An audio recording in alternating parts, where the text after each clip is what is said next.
Shalom, selamat pagi jemaat yang terkasih dalam Tuhan. Kita bersyukur kalau hari ini kita bersama-sama kembali di dalam menikmati firman setiap hari. Bapak Ibu Saudara terkasih, sebelum kita jauh bersama-sama merenungkan firman Tuhan, mari kita mengangkat satu buah pujian. Pujian ini mengatakan, bejanamu, biarlah kita menjadi bejana Tuhan yang terus mau dibentuk oleh Tuhan. Mari kita angkat pujian ini.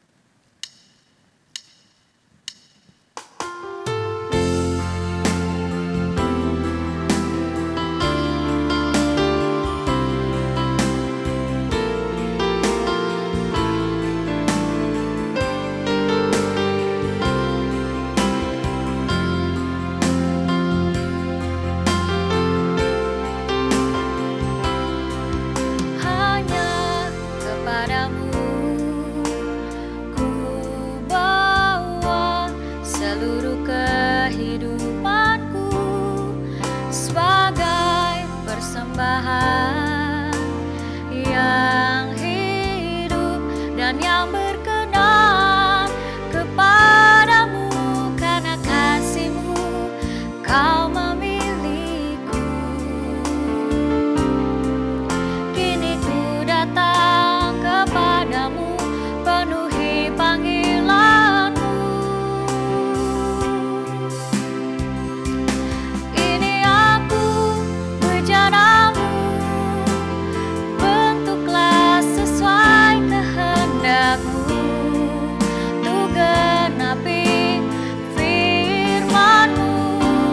Oh Yesusku, jadikanku alat yang indah di mata-Mu, bejana yang sempurna seperti-Mu.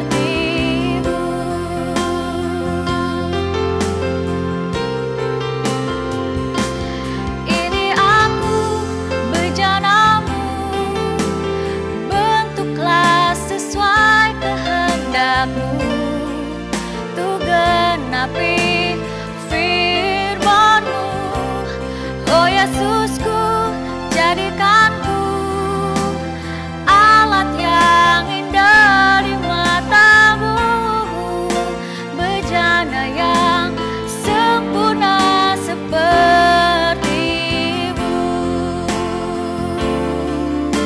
sempurna seperti-Mu, sempurna seperti-Mu. Benar ya Tuhan, ini kami rindu menjadi bejana Tuhan yang mau Tuhan bentuk serupa seperti Engkau. Terima kasih Tuhan kalau pada hari ini kami boleh bersama-sama berjumpa di dalam menikmati firman setiap hari. Bapa, tolong kami melalui Roh Kudus-Mu, karena kami rindu kami boleh bersama-sama membaca dan merenungkan firman-Mu. Kami rindu kami tidak hanya sekedar berhenti merenungkannya, tetapi bagaimana kami belajar menghidupi firman yang telah kami renungkan bersama-sama. Terima kasih ya Tuhan, terpujilah nama-Mu. Inilah doa kami ya Tuhan, demi Yesus kami berdoa dan bersyukur.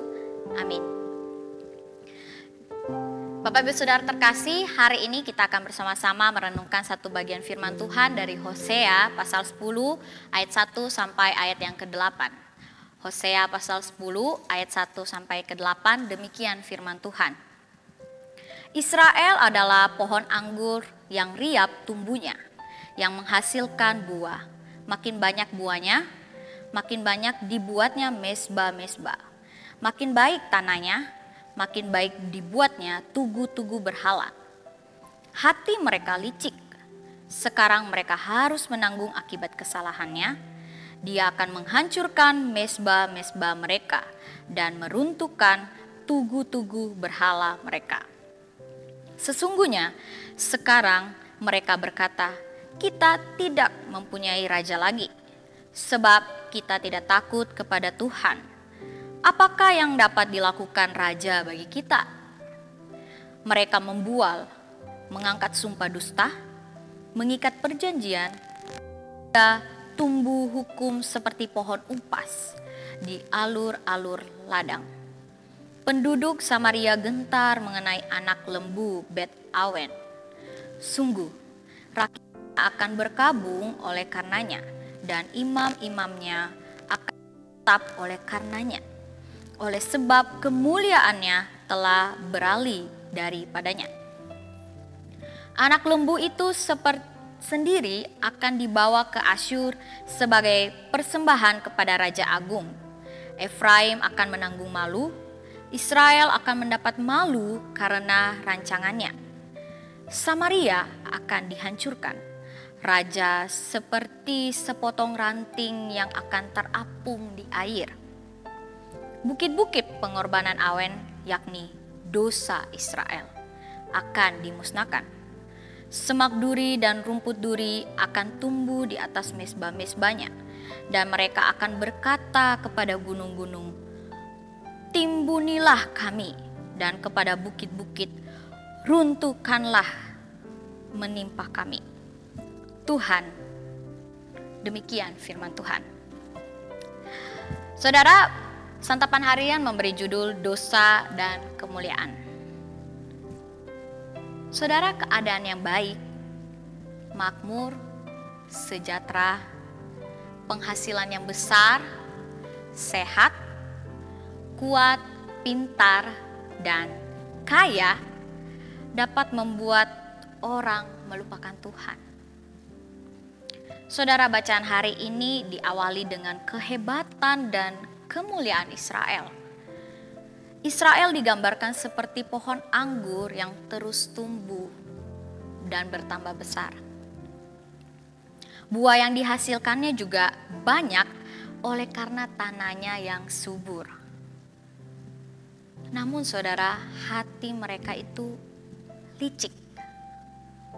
Semakin diberkati, mereka malah semakin menjauh dari Tuhan. Kian menjamurnya mesbah dan tugu berhala adalah indikatornya. Perjanjian mereka hanyalah bualan dan sumpah dusta, saudara. Akibatnya dari perbuatan ini sangat fatal. Semua kemuliaan dan kehebatan Israel hancur. Allah menghancurkan mesbah dan tugu berhala itu. Anak lembu yang mereka pahat akan dibawa ke Asyur. Bukit-bukit pengorbanan di Awen, yaitu dosa mereka, dimusnahkannya. Artinya, Bapak Ibu Saudara, tidak akan ada lagi penyembahan berhala. Saudara, tidak hanya itu, raja dan kerajaan juga akan dihapuskan. Raja benar-benar tidak berdaya, seperti sepotong ranting yang terapung di air. Mereka baru menyadari ketidakberdayaan strategi politik mereka, tetapi itu sudah terlambat. Mereka semua akan dibuang ke Asyur. Semua kebanggaan, kemuliaan Israel hancur karena dosa. Saudara, mana yang benar? Dosa menghancurkan kemuliaan atas kemuliaan yang dibangun atas dosa akan dihancurkan? Atau kemuliaan yang dibangun atas dosa yang dihancurkan? Keduanya benar, saudara. Sejarah manusia telah membuktikan hal ini. Misalnya, peristiwa menara di Babel. Manusia mencari ketenaran dan kemuliaan agar menjadi sama seperti Allah. Sebagai akibatnya Allah memorak-porandakan rencana mereka. Sejarah Israel menunjukkan bahwa semua kebanggaan dan kemuliaan mereka, tanah, stabilitas politik, dan ibadah hancur karena kebebalan. Saudara, dosa menghancurkan semua kemuliaan. Semua kemuliaan yang dibangun dari dosa juga akan bernasib sama. Keduanya bukanlah pilihan kita. Pilihan kita hanyalah berjalan dalam kebenaran Tuhan, mencari kerajaan dan kebenarannya. hal lainnya Allah tambahkan menurut kehendaknya. Mari kita berdoa. Tuhan, tolong ampuni kami kalau selama hidup kami masih ada berhala-berhala dalam diri kami. Tolong kami Tuhan supaya kami sungguh-sungguh hidup berdasarkan kebenaran-Mu. Tolong ampuni kami Tuhan kalau kami sudah terlalu jauh dalam berbagai dosa. Tolong kami supaya kami sungguh-sungguh kembali hanya kepada Tuhan. Tolong bentuk kami Tuhan, supaya kami menjadi umat-Mu yang setia. Terima kasih Tuhan untuk firman-Mu. Demi Yesus kami berdoa, amin.